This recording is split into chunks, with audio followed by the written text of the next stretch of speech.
The 9/11 event is a volunteer event. We work on this for 9 months out of the year. We have a half-an-hour commemorative ceremony at the beginning. And then after that ceremony, we work for about 3 hours at the cemetery. We've had anywhere between 12 and 1,400 volunteers every year. Houston ToolBank was official sponsor for the first several years. When we first started our 9/11 event, we called Marley and Nancy and said, we've got this thing going on. We need some advice. How do we do this? And they just knew exactly what to do. And within minutes, Marley and Nancy had our entire wish list and beyond ready to go.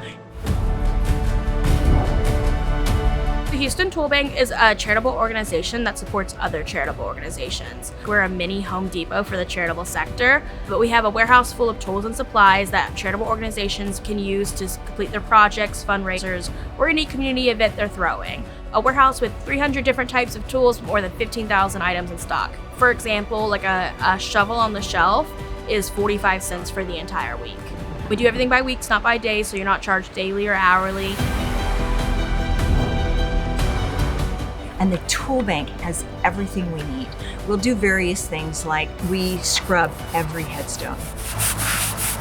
So that's where our families with the little kids love it. And it's also things that sometimes you think is just kind of tedious, but clearing debris, fallen branches, leaves, that's stuff that our people can do so easily. What we can accomplish in 3 hours takes their staff 9 months. Having access to the ToolBank here, I don't know how we would do this without it. Otherwise, we're a volunteer organization. We don't have the budget for that sort of thing. Ken and I are volunteers, so budget is small.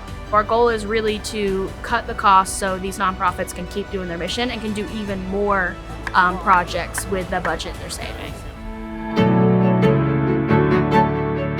When Fit Houston was in its infancy as a nonprofit, the ToolBank supplied everything we needed. I had no money, no budget for anything. If you can just keep those operational expenses down, you'll be more successful. It's also great for the environment.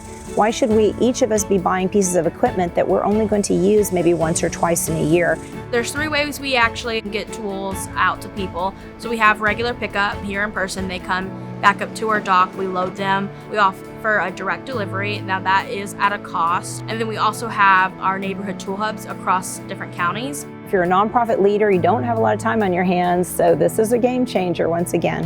We're saving them cost, which means they can do 2 or 3 times as many projects. And then, like I said, they're the ones actually doing the work. They're the ones supporting each individual, making sure our community is taken care of. We're just the middleman, making sure that they can afford to take care of the community.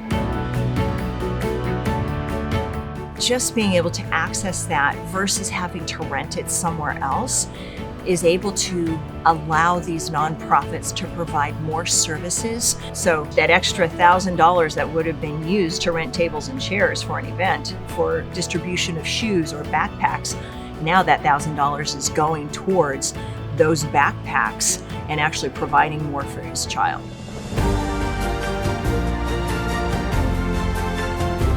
One of the biggest things I've always hear is, hey, thanks to the ToolBank, we're doing 2 or 3 more projects a year than we were before the ToolBank. I have 72 tents, 300 tables, and 650 chairs. And you think that's a lot? It's not for the Houston community. We need to triple to quadruple those numbers just to meet those needs. We did run out of buckets and we ran out of rakes. Okay, good to know. We definitely need more tools. I was thinking, I've got to call Nancy. We feel a partnership with them, and it's a win-win. This is a special place to me, and so I want the service to be done here. It's just so important to do something that isn't self-serving for a while.